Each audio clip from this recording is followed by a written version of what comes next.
교회와 복음적 삶이란 제목으로 말씀 전하기 원합니다.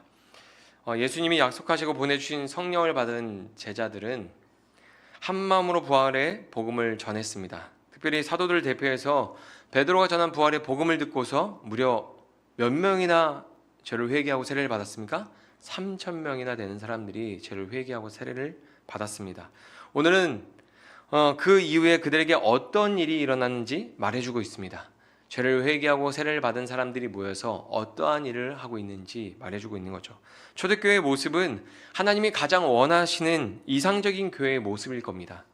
그러한 초대교회와 성도들의 모습을 통해서 교회가 어떠한 방향으로 나아가야 하는지, 무엇에 힘써야 하는지를 확인해 보면서 우리 더바인 교회가 나아가야 할 방향을 함께 점검해 보기를 소망합니다. 우리 더바인 교회는 과연 건강한 교회일까? 아니면 문제가 많은 교회일까? 우리 성경을 보면 다 나오잖아요. 오늘 본문 42절 말씀 같이 읽어보겠습니다. 시작. 그들이 사도의 가르침을 받아 서로 교제하고 떡을 떼며 오로지 기도하기를 힘쓰니라. 아멘. 이 말씀을 보면서 초대교회도 식탁교제를 중요하게 여겼다고 말하면서 모임을 할 때마다 열심히 먹으러 다녔던 사람을 본 적이 있습니다. 야, 사도들도 맨날 모일 때마다 먹었어. 그게 제일 중요해 하면서 모일 때마다 맛있는 걸 먹으러 다녔던 분을 제가 본 적이 있어요. 그런데 모일 때마다 열심히 먹고 재밌게 놀면 우리의 영혼에 영적으로 부유함을 누리고 풍요로움을 누릴 수 있을까요? 오늘 말씀에 기록한 초대교회처럼 건강하게 교회가 세워져 갈 수 있을까요?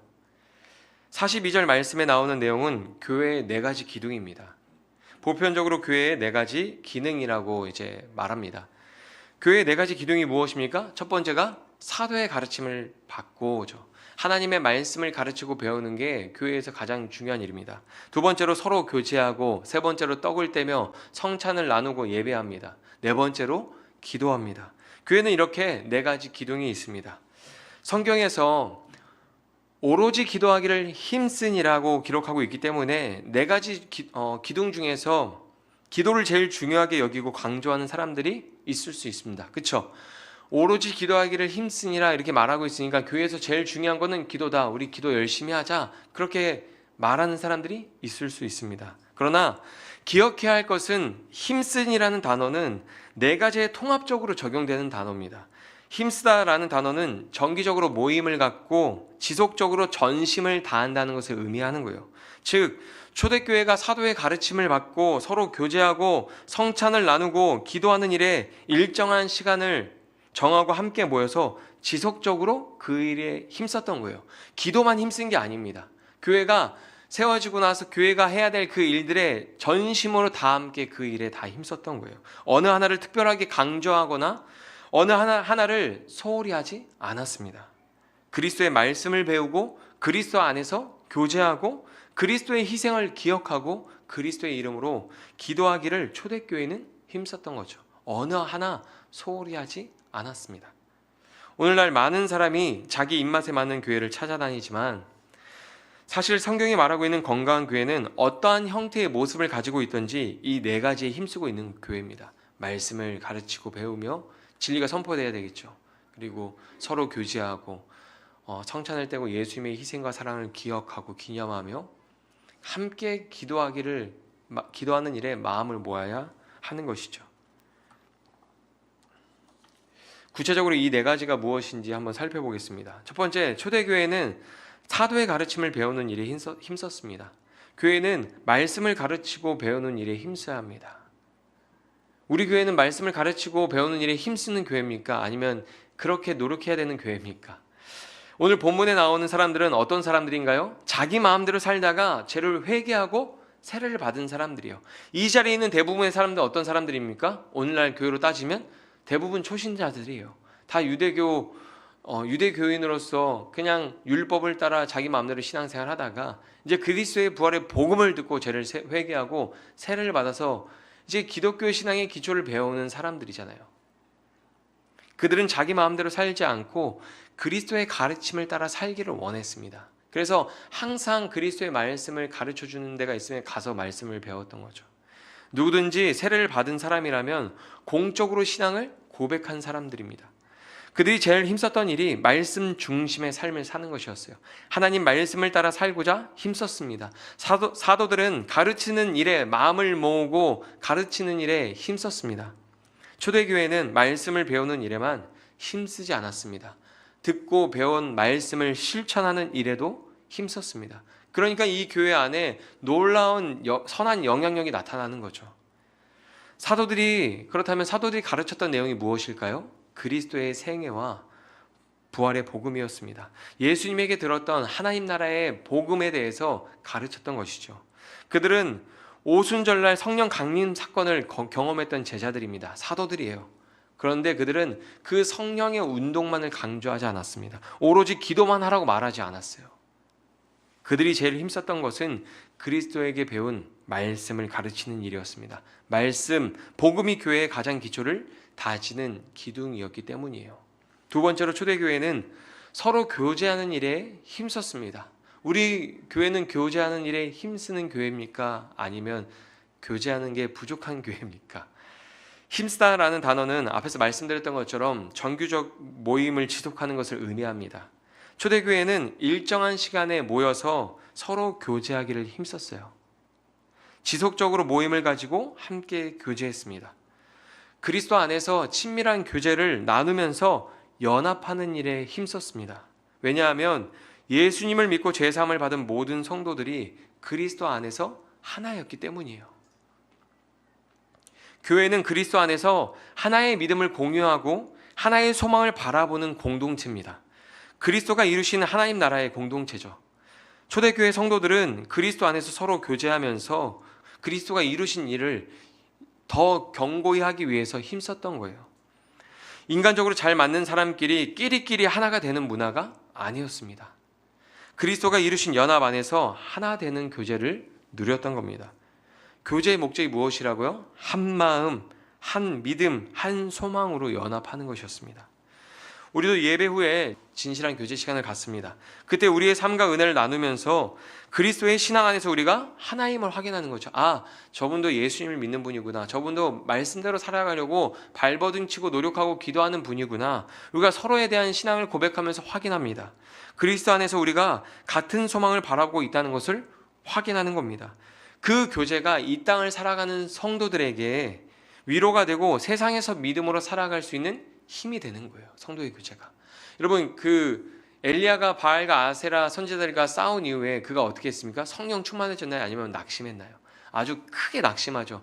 하나님 바알에게 무릎 꿇지 않은 사람이 저 한 사람밖에 없습니다. 그래서 저 힘들어요, 외로워요, 고통스럽습니다. 이렇게 고백할 때 하나님 뭐라고 말씀하십니까? 아니다. 아직 바알에게 무릎 꿇지 않은 7,000명의 용사, 7,000명의 사람들이 아직 내가 숨겨두었다, 남겨져 있다라고 말하죠.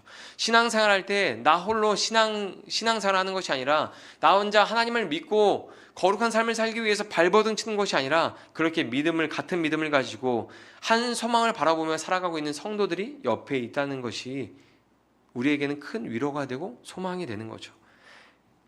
성도의 교제가 그래서 굉장히 중요합니다. 세 번째로 초대교회는 정규 모임 때 교제할 때마다 떡을 떼며 성찬 예식을 거행했습니다. 이것을 예배라고 표현해도 무방합니다. 초대교회 성도들은 모여서 교제할 때마다 떡을 떼며 함께 식사했습니다. 성도들이 모일 때마다 그리스도의 희생을 기념한 것을 의미합니다. 성도들은 가장 즐거운 순간에도 생명의 떡이 되어주신 그리스도의 고난을 기억했던 거예요. 우리도 어떻게 해야 됩니까? 우리 모든 시간 속에서 교제하고 함께할 때 힘들 때만 하나님을 기억하는 것이 아니라 가장 즐거운 친교의 시간에서도 생명의 떡이 되어주신, 우리를 이렇게 한자리에 부르시고 모이게 하신 그리스도의 고난과 희생과 사랑을 기억했다는 겁니다. 초대교회는 모일 때마다 그리스도의 사랑과 희생을 회상하고 기억했습니다. 왜 그랬을까요? 왜 그리스도의 그 희생과 사랑을 회상하고 기억했을까요? 그리스도를 닮고 싶었기 때문입니다. 그리스도를 닮아가려고 계속해서 그 그리스도의 희생과 사랑을 회상하고 기억했던 겁니다. 오늘날 성도의 교제는 어떻습니까? 그런 의미에서 성도의 교제의 원래의 목적을 많이 잃어버렸죠. 성도의 교제는 모여서 단순히 맛있는 걸 먹고 마시고 대화하는 모임이 아닙니다. 그리스도 안에서 주어진 믿음과 소망을 확인하고 공유하며 하나됨을 확인해야 합니다. 교제는 그 일을 위해서 희생하신 그리스도의 사랑을 기억하는 예배의 행위인 거예요. 우리의 교제조차도 하나님 앞에 예배의 행위입니다. 교회는 죄를 회개하고 예수님에 대한 신앙을 고백하고 세례를 받은 사람들의 모임이죠. 공적으로 신앙을 고백한 사람들이 모여서 서로 함께 자기의 신앙을 고백하고 나누는 것만큼 아름다운 모임이 있을까요?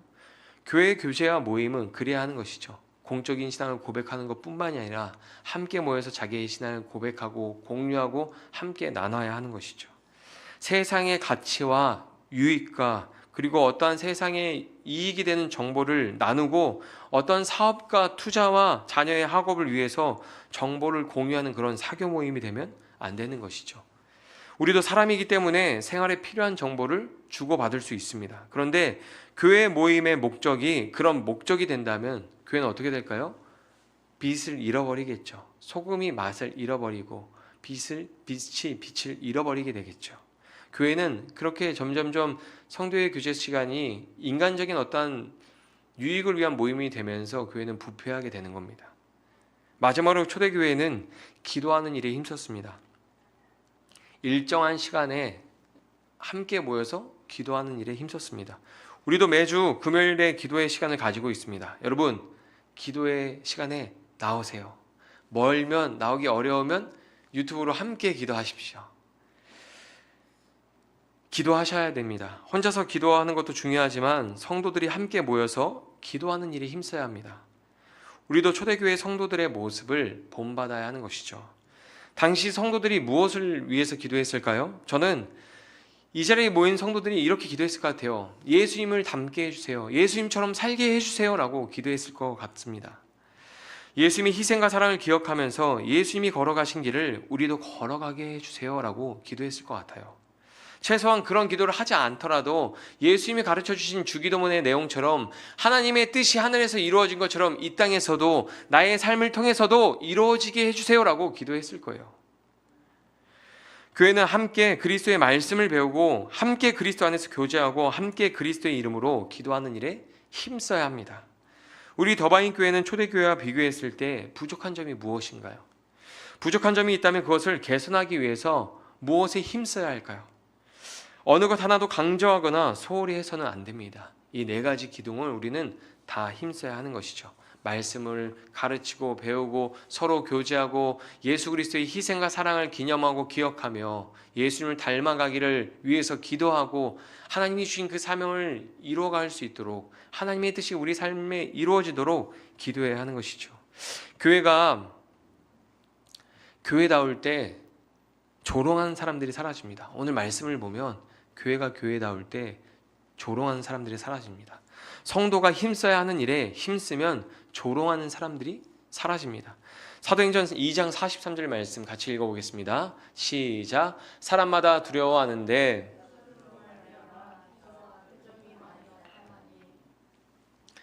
이 초대교회의 모습을 보면서 사람들이 어떻게 합니까? 사람마다 두려워합니다. 기억하십니까? 오순절 성령 강림 사건 때 제자들을 조롱했던 사람들이 있었습니다. 하나님이 일하시는 것을 모르고 조롱했던 사람들이 있었습니다. 그런데 많은 사람이 복음을 듣고 죄를 회개하고 세례를 받은 이후에 그들이 계속 모여서 말씀을 가르치고 교제를 나누면서 기도하는 것을 보면서 조롱하는 사람들이 하나둘 사라졌습니다. 그들 가운데 하나님의 임재와 하나님의 능력이 나타나는 것을 보면서 조롱하는 사람들이 하나둘 사라졌습니다.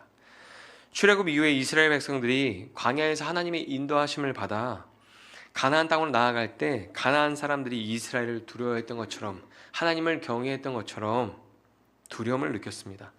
초대교회와 하나님이 함께 하시는 것을 주변 사람들도 선명하게 느낄 수 있었던 것이죠. 그들이 모여서 찬양하고 기도하고 함께 교제하는 그 모습을 보면서 하나님이 그들과 함께하는 것을, 하나님이 살아계시고 역사하시는 것을, 하나님의 능력이 그들 가운데서 나타나는 것을 주변에 있는 사람들도 선명하게 느꼈던 거예요. 사도들을 통해서 예수님이 행하셨던 기적과 표적이 많이 일어났습니다. 하나님께서 예수님을 통해서 행하셨던 일들이 사도들을 통해서도 동일하게 역사했습니다. 사도들이기 때문에 놀라운 기적이 일어난 게 아닙니다. 그들이 선포하는 말씀을 통해서, 그들이 믿는 하나님을 통해서 기적이 일어난 거죠. 사도의 능력이 아니라 말씀의 능력입니다. 오늘날에도 말씀이 선포되는 곳에서 동일한 기적과 표적이 일어날 수 있는 거죠. 우리가 신앙하는 하나님으로 말미암아 오늘날에도 동일한 기적과 표적이 일어날 수 있는 거죠. 여러분, 이런 모습이 너무 부럽지 않습니까? 저는 부럽더라고요. 저와 여러분이 우리 더바인교회 하나님이 함께 하시는 놀라운 은혜가 우리 주변 사람들에게, 이웃들에게, 가족들에게 선명하게 드러나면 정말 하나님 살아계시는구나. 저 사람의 삶 가운데, 이 교회 모임 가운데 하나님의 능력이 나타나는구나.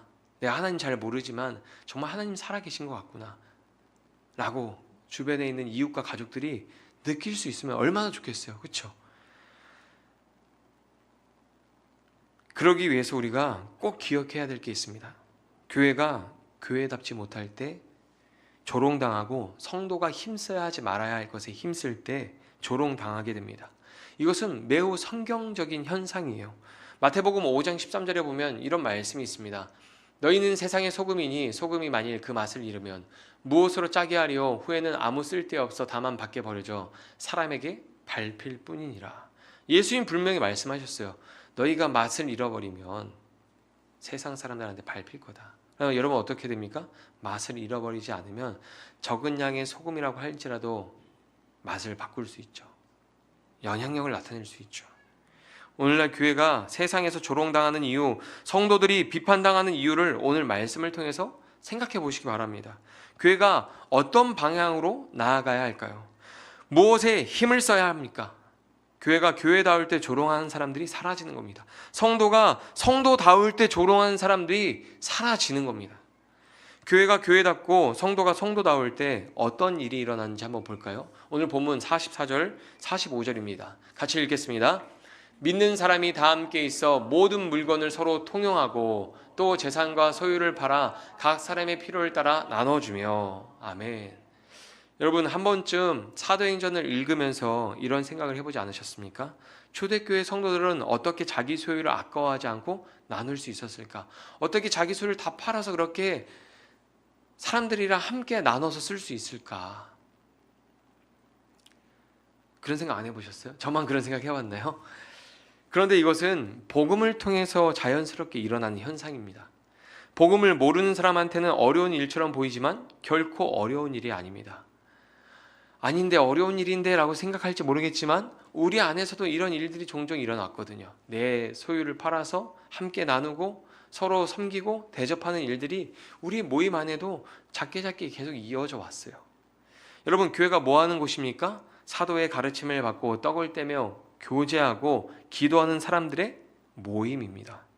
교제는 헬라어로 코이노니아입니다. 그런데 이 교제라는 단어는 코이나 통용이라는 단어에서 파생된 단어예요. 우리가 44절에서 읽었잖아요. 초대교회 성도들이 참여한 교제는 사람과 사람 사이의 관계가 아니라 하나님과의 관계 안에서 이루어지는 나눔을 의미합니다. 하나님과의 관계 안에서 서로 우리가 함께 하나님과의 관계를 나누는 거죠. 그게 성도의 교제예요. 그러니까 초대교회 성도들의 교제는 하나님과 친밀한 관계에 참여해서 연합하는 것이기 때문에, 서로 연합해서 자기의 것을 나누는 것이기 때문에 개인의 개념이 사라지고 우리라는 공통의 개념으로 바뀌는 겁니다. 그리스도 안에서 나는 사라지고 우리로 존재하게 되는 거죠. 그래서 자기 소유를 아까워하지 않고 그리스도 안에서 연합한 사람들에게 나눠줄 수 있었던 거예요. 내 것이 아니라 우리의 것이기 때문입니다. 우리가 예수님이 가르쳐 주신 기도나 우리의 고백들을 보면 우리라는 단어를 많이 쓰죠. 예수님이 자기 몸을 내어주시고 우리라는 정체성을 우리에게 교회에 주신 겁니다. 요한일서 1장 3절에 보면 이렇게 기록하고 있습니다. 우리가 보고 들은 바를 너희에게도 전함은 너희로 우리와 사귐이 있게 하려 함이니 우리의 사귐은 아버지와 그의 아들 예수 그리스도와 더불어 누림이라. 또 고린도후서 8장 9절에 이렇게 기록합니다. 우리 주 예수 그리스도의 은혜를 너희가 알거니와. 어떻게 고백합니까? 우리 주라고 고백하죠. 나의 주 예수 그리스도의 은혜를 너희가 알거니와, 이렇게 나라고 고백하지 않아요. 그리스도 안에서 나의 개념이 사라지고 우리라는 공통의 개념이 생기는 겁니다. 그래서 너희를 위하여 가난하게 되심은 그의 가난함으로 말미암아 너희를 부유하게 하려 하심이라. 아멘. 오순절을 지키기 위해서 예루살렘에 방문한 유대인들이 대부분 유월절 전에 왔을 거예요. 생각해 보세요. 유월절을 마치고 집에 돌아갔다가 50일 후에 오순절을 지키기 위해서 예루살렘으로 다시 올 수 없는 먼 거리에 살고 있는 수많은 유대인들이 있었을 거 아닙니까? 그들이 부활의 복음을 듣고 세례를 받은 후에 기독교 신앙의 기초를 배우기 위해서 계획한 일정보다 더 오랜 시간 예루살렘에 머물러야 했습니다. 여러분, 우리가 계획한 시간보다 더 오랜 시간 여행을 갔을 때 오랜 시간 더 시간이 늘어나면 어떻게 됩니까? 어떤 일이 생깁니까?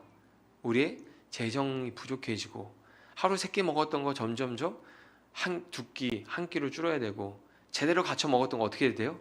그냥 떼어야 되죠, 끼니를. 당시 6월절에 와서 절기를 지키고 이제 50일 후에 있을 오순절을 지키기 위해서 거기 머물러 있던 사람들이 오순절 끝나면 이제 경비를 아끼기 위해서 어떻게 해야 돼요? 집으로 돌아가야 되잖아요. 근데 부활의 복음을 듣고 예수님을 믿고 죄사함을 받고 세례를 받아서 기독교 신앙의 기초를 배우면서 그 자리에 머물러 있는 거예요. 계속 예루살렘에 머물러 있는 거예요. 그때 그들에게 재정이나 물질적인 도움이 필요했을 겁니다. 그때마다 성도들은 자기보다 빈궁한 사람들을 돕기 위해서 자신의 소유를 팔고 나누어 줬던 거예요. 조금 더 많이 가지고 있던 사람이 조금 더 적게 가지고 있는 사람한테 나누어 주고, 예루살렘 주변에 있는 사람들은 집으로 초대하기도 하고 같이 먹을 거 나누어 주고, 그런 일들이 당시에 있었던 거죠. 복음서의 분위기를 떠올려 보면 정말 말도 안 되는 변화죠. 우리가 이 사도행전 보기 전에 누가복음을 봤잖아요. 누가복음 사복음서를 보면 복음서의 분위기가 어떻습니까? 유대인들도 부를 하나님이 주신 복으로 생각하고 부자가 되려고 했던 사람들이잖아요. 그런데 그들이 자기 소유를 팔아서 가난한 사람들에게 나누어 줍니다. 예수님과 대화하는 부자 청년의 비유 같은 거 보세요. 부자의 비유를 보면 소유를 팔아서 가난한 자들에게 나눠주고 나를 따르라 하지만 어떻습니까? 근심하고 돌아가잖아요. 근데 지금 이 말씀에 보면 자기 소유를 그냥 나누어서 함께 공유하고 함께 예배하고 함께 신앙생활하는 것을 위해서 아낌없이 나누는 거예요. 여러분, 선한 일에는 선한 목적이 있어야 합니다. 그들이 왜 자기 소유를 팔아서 나누어 줬을까요? 왜 나눠줬을까요? 복음이 전파되고 한 사람 한 사람이 진리 위에 굳게 서서 하나님의 선물을 받을 수 있도록 도운 겁니다. 우리가 하나님의 성령을 받았던 것처럼 저들이 죄사함을 받고 하나님이 약속하신 그 성령을 받도록 도운 거죠. 자기 소유를 팔아 나누어 주는 것은 복음적 삶입니다. 여러분, 복음이 무엇입니까? 우리 지난주에 예배 때 말씀 들었잖아요. 복음이 무엇입니까? 하나님이 행하신 일이 복음이잖아요. 복음적 삶이란 하나님을 닮아가는 삶을 의미합니다. 하나님이 행하신 일들이 우리의 삶에서 드러날 때 그것을 복음적 삶이라고 할 수 있는 겁니다. 예수님은 우리가 하나님의 선물을 받을 수 있도록 자신을 희생하셨습니다. 고난을 당하셨고 몸이 찢기셨고 피 흘리셨습니다. 자기를 희생하면서 하나님의 선물 성령을 받도록 우리를 인도하셨습니다. 복음적 삶은 그리스도의 열매입니다. 건강한 교회에는 열매가 항상 맺힙니다. 죄를 회개하고 세례를 받은 성도들이 매번 모여서 가르침을 받고 떡을 떼며 교제하고 기도했던 교회가 예수님이 행하신 일과 동일한 열매를 맺고 있는 거죠. 여러분, 여기서 우리는 영적인 교훈을 하나 발견할 수 있습니다. 복음을 받아들이면 복음적 삶이 열매로 나타납니다. 여러분, 복음을 받아들이면 복음적 삶이 어떻게 된다고요? 열매로 나타납니다. 우리의 믿음이 진짜 믿음이라면 우리의 삶 가운데 복음적 삶이 나타나야 합니다. 내가 복음을 위해서 나눌 수 있는 것은 무엇입니까? 아니, 나누고 있는 것은 무엇입니까? 여러분 기억하시죠? 양아진 외국인 선교사 묘원에 갔을 때 우리는 보았습니다. 눈동자도 머리카락 색깔도 다른 외국인들이 자기 소유를 팔아서 이 조선 땅에 들어와서 복음을 전했습니다. 우리에게 그들은 이방인이었지만 그들에게 우리는 우리 조선이었습니다. 복음을 위해서 그들은 자신의 소유를 팔아서 나누어 주고 예수님처럼 자기 생명을 아끼지 않고 희생했습니다. 그렇게 교회가 세워진 거예요.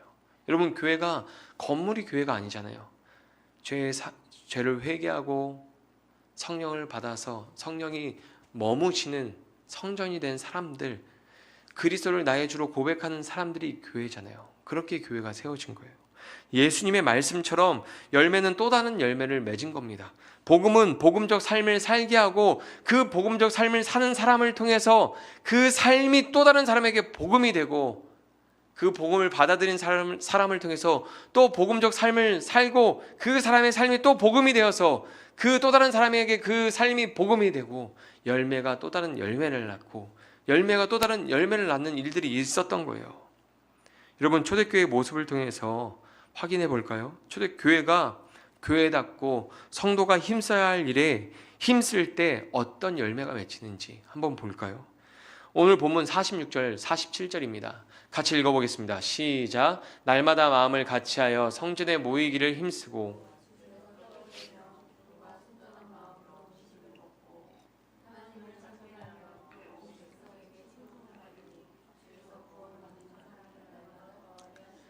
아멘. 날마다 구원받는 사람들이 늘어납니다. 열매를 맺고 그 열매가 또 다른 열매를 맺어서 날마다 구원받는 사람들이 늘어나는 거예요. 복음은 살아있고 역동적입니다. 우리가 복음을 받아들이고 복음의 삶을 살아낸다면 우리는 다른 사람들에게 복음이 되는 거죠. 교회와 성도들을 통해서 많은 사람이 하나님을 찬양합니다. 오늘 본문을 보니까 그래요. 그뿐만이 아니라 많은 사람에게 교회가 칭찬을 받습니다. 언제적 이야기죠? 한국 교회가 동네 사람들한테 우리나라 사람들 칭찬을 받았던 때가 있거든요. 언제적 이야기예요. 초대교회 성도들도 교회도 사람들한테 칭찬을 받았어요. 교회와 성도들의 행보가 예수님이 가신 길을 걸어갈 때 많은 사람이 하나님을 기뻐하고 교회와 성도들을 기뻐했습니다. 여러분, 성경에 기록된 초대교회 이야기는 역사적 사실입니다. 교회가 교회다울 때, 성도가 성도다울 때 하나님이 영광을 받으시고 그리스도인들은 많은 사람들에게 칭찬을 받을 겁니다. 복음을 받아들인 우리의 삶이 많은 사람들에게 기쁨의 소식이 될 거예요. 여러분, 교회 안에서만 믿는 사람들끼리만 나누지 않잖아요. 선교사님들이 자신의 소유를 팔아서 가난한 자들에게 나누어주고 우리나라에 들어와서 복음을 전했던 것처럼 복음적 삶을 살아가는 자들에게는 예수님이 가난한 자 또한 죄인이라고 불린 자들에게 찾아가서 그들에게 친구가 되어주셨던 것처럼 소외되고 잃어버린 자들을 찾아가서 친구가 되어주는 거잖아요. 그게 복음적 삶이잖아요. 우리 교회의 가치 중에 하나가 예수님의 친구가 되어주는 거잖아요. 예수님처럼 친구가 되어주는 거잖아요. 그게 복음적 삶이에요. 여러분, 더바인 교회는 어떤 교회입니까? 우리는 어떤 교회가 되어야 합니까?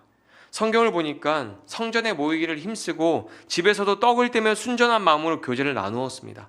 어느 곳에 있든지 우리는 예수님의 가르침을 따라 살아가야 합니다. 그분의 희생과 사랑을 기억하며 복음적 삶을 살아내야 합니다.